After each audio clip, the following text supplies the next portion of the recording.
Chapter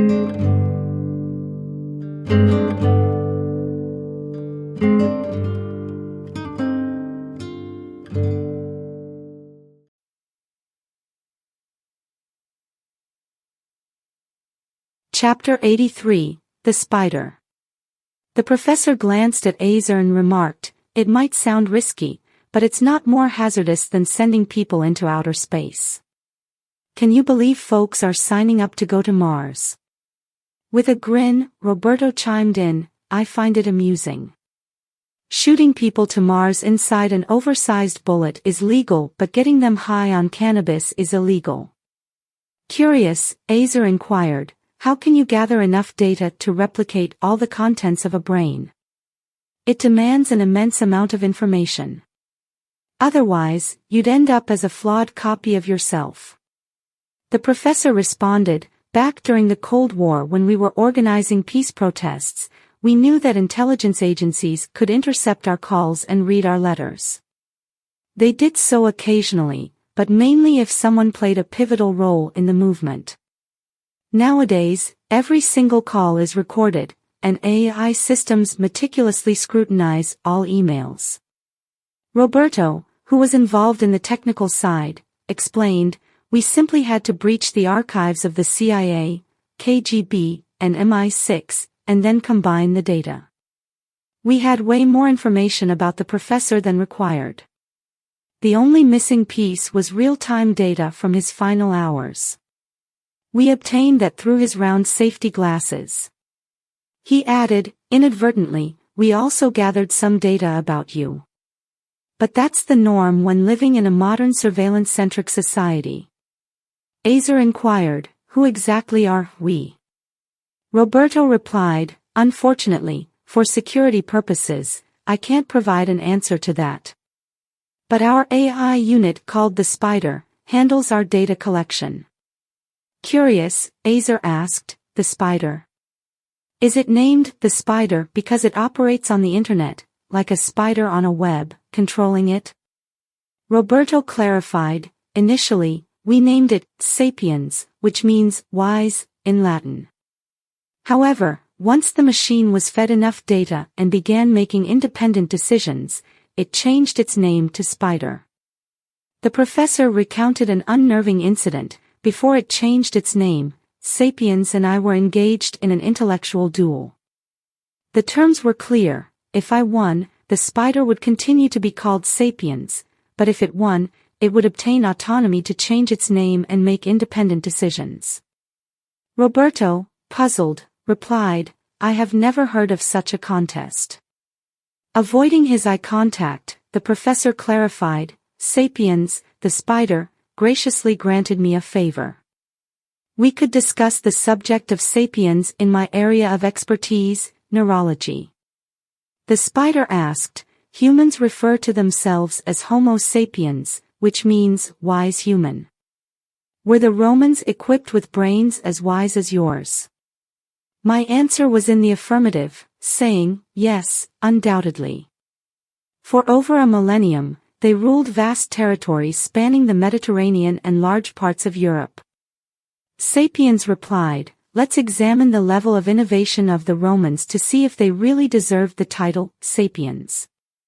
Despite engaging in wars on many fronts, they failed to devise simple tools like a monocular to improve their sight and see from a distance that the enemy was approaching.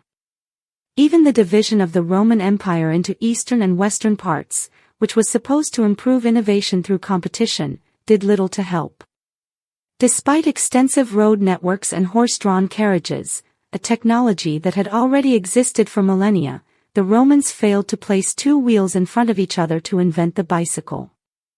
Had Julius Caesar used a metal detector in his palace, he might have averted the fatal stabbings." The professor reluctantly admitted, "I couldn't deny defeat in our duel. The AI machine deserved the right to choose its own name and determine its path. I realized that humans have never been sapiens, and if we ask the AI machine to point out what we lack today, in the same way as the Romans did, the list becomes very long." The professor stood up, retrieved a small box from the drawer, and placed it in front of Azer. He sat down and said, "Open it. It's a gift for you from the spider." He added, "The spider was impressed with how you managed to bring down Julius Fox's mansion with humility." Inside the box was a pair of regular round glasses, similar to the ones worn by John Lennon. The professor explained, "The moment you put these on, the spider initiates a revival protocol for you and begins recording everything your eyes see. Additionally, it will gather all available information about you from the internet." Azer questioned, "My online information is protected by an access code. Can the spider truly access everything?"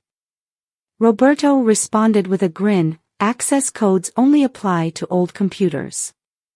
The spider, an AI, can access any information it needs and go wherever it wants." He continued, "If you happen to have an accident, we can activate a revival protocol to bring you back.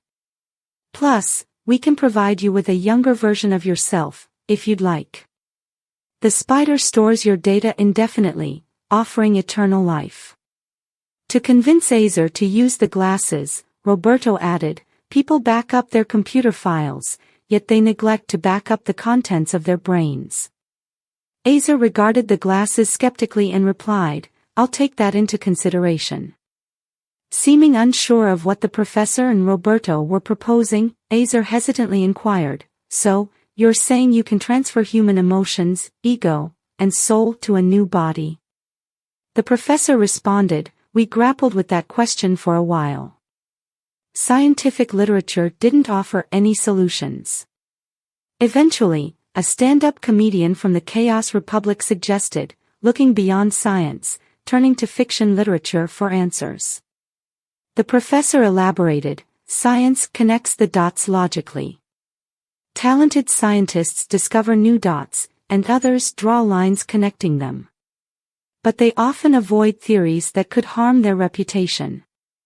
Imagination isn't usually welcome in science, unlike fiction, which explores limitless possibilities." Comparing science and fiction, he explained, "Science is logical, digital, and predictable, while fiction is based on feelings, unpredictable, and analog." Roberto chimed in, "We explored myths and stories worldwide and found answers in an ancient German translation of 1001 Nights.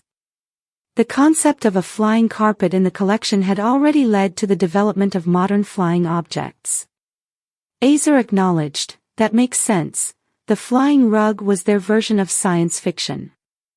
The professor said, "We were drawn to those books because of the mythical creature, the genie.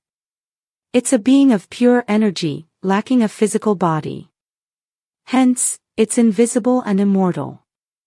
Unlike the feared spirits and ghosts in our culture symbolizing death, genies are vibrant and lively.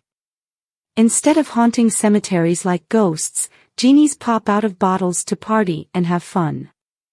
With a grin, he added, "I must admit, if a modern writer came to my clinic with tales of an invisible being from a bottle, I'd be concerned about their mental state.